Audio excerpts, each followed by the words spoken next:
Sveiki, draugai. Tęsiu tą savo temą, kur dingsta mūsų pinigai.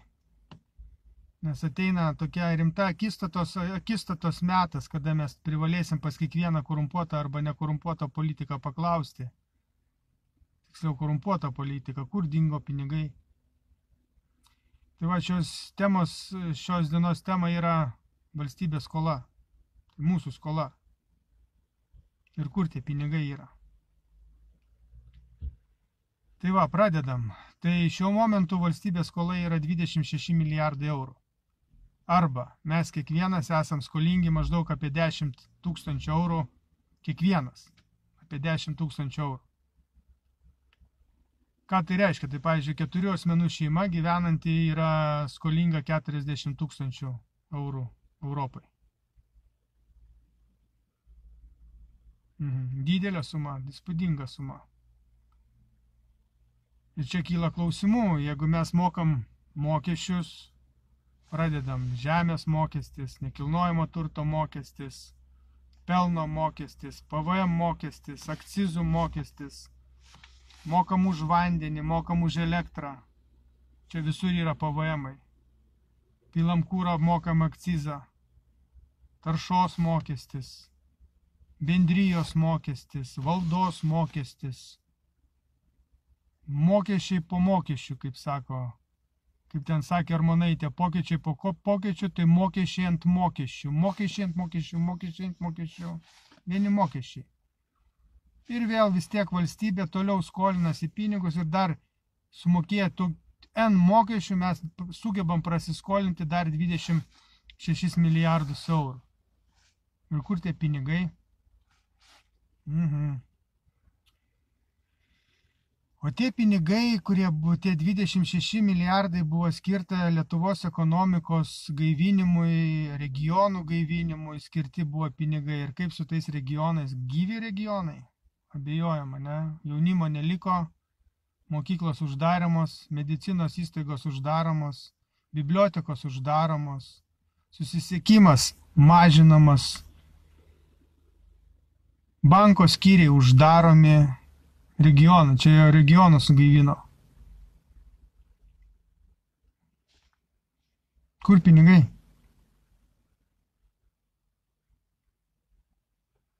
Galima pasigirti tik tai, yra, aišku, ko pasigirti, pavyzdžiui, Birštonas. Tai miestelis pavyzdys, kuris įsisavino 100% tuos pinigus. Paėmė iš tų 26 milijardų ir pilnai įsisavino savome miesto gerbūviai tos pinigus. Ir tenai gyvenantis kiekvienas gyventojas išlošia. Nuvažiuokite į Birštoną, pasižiūrėkit, kaip atrodo jų miestelis.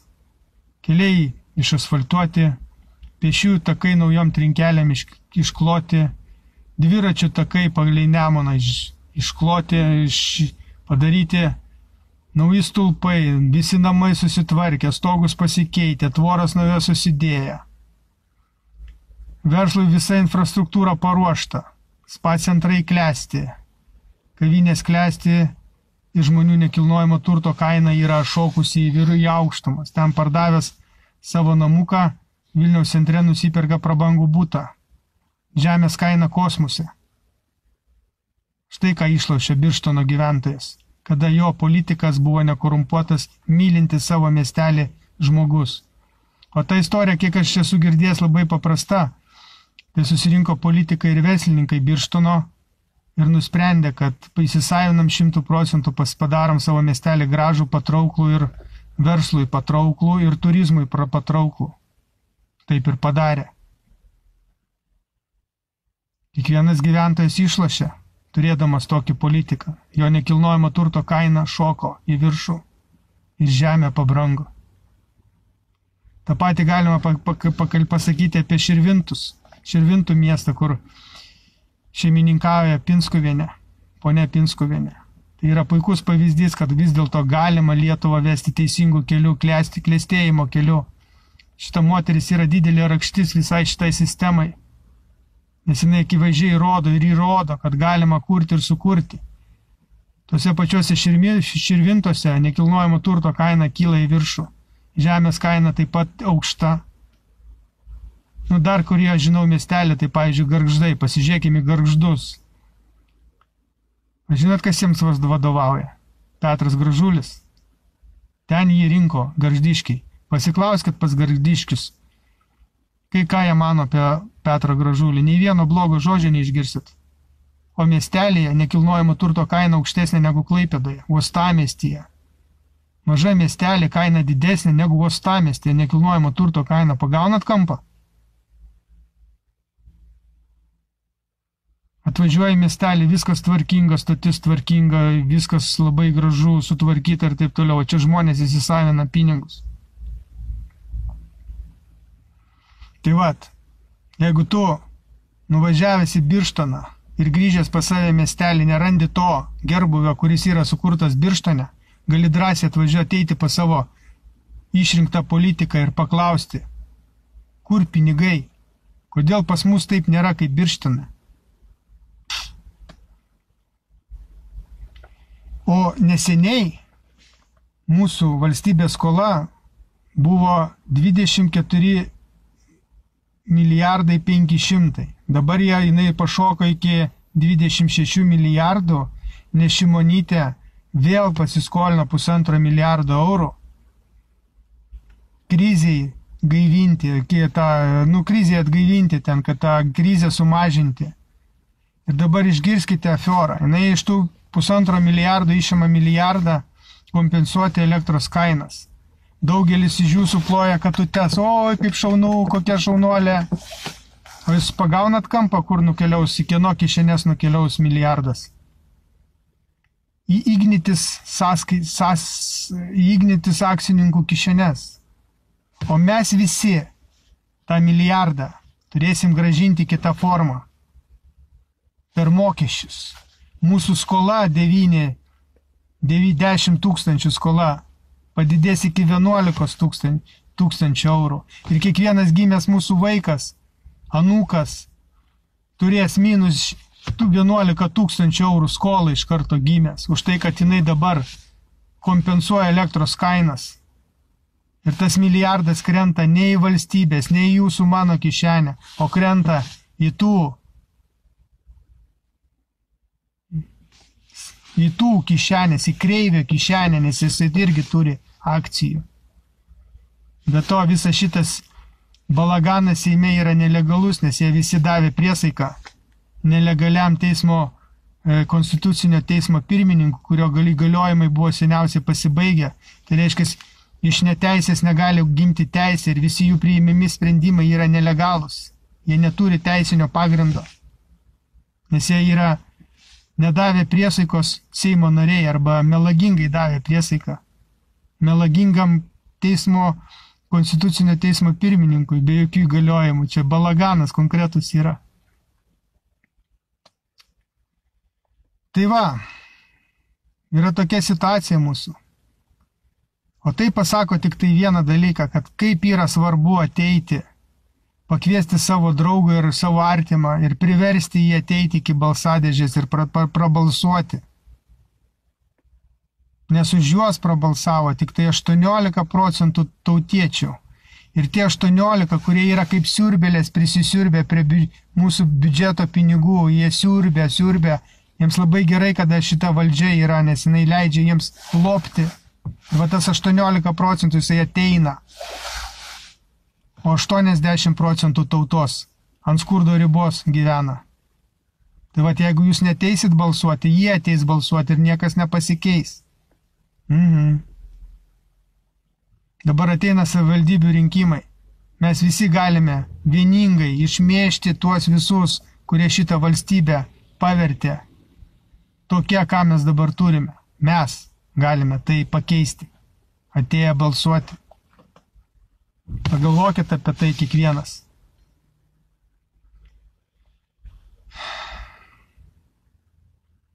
Kur dar pasidėjo pinigai? Buvo, kaip sako, regionų skatinimas, ne? Ten buvo jaunom šeimom duodama subsidija bankui, kad rajone nusipirktų nekilnojamą turtą. Daugas ant to pasigavo, tą, pirkosi butus rajonuose. 1,5 Ir kas išlobo pro to? Kas gavo naudą? Mesgi pasiskolinom tos pinigus, taip? Ir juos pradėjom dalinti kaip skatinama priemonė, kad jaunimas gyventų regione. Taip? O kas gavo naudą? Bankas. Taip? Banko atėjo į tą kišenę tie pinigai. Bankui. O kas valstybei liko? Jaunuolis gyvenantis regione, taip? Rajone. O ką pradėjo daryti atėjus į šitą šaiką? Uždarinėti mokyklas, uždarinėti vaikų darželius, taip? Mažinti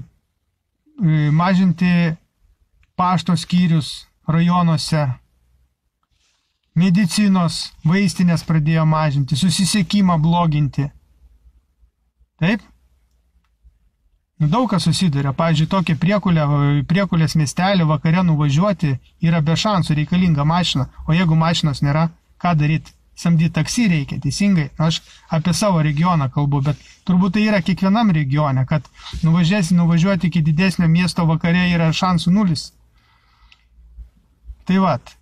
Ir dabar tas jaunuolis nusipirkęs, pavyzdžiui, tokioj priekulės miestelį nekilnojamo turtą kažkada tai brangiai, nes buvo skatinamas, dabar tas nekilnojamas turtas nieko nebekainuoja, nes ten susisiekimas blogas, daleisim. Aš kaip pavyzdį dabar sakau, priekuliai dar yra ir mokykla ir visa kita, bet yra miestelėje, kur ir mokyklos uždarytos yra, ir medicinos įstaigos nėra, ir pašto nėra, ir banko skyriaus nėra, kur nusimti pinigų arba dar kažką atlikti.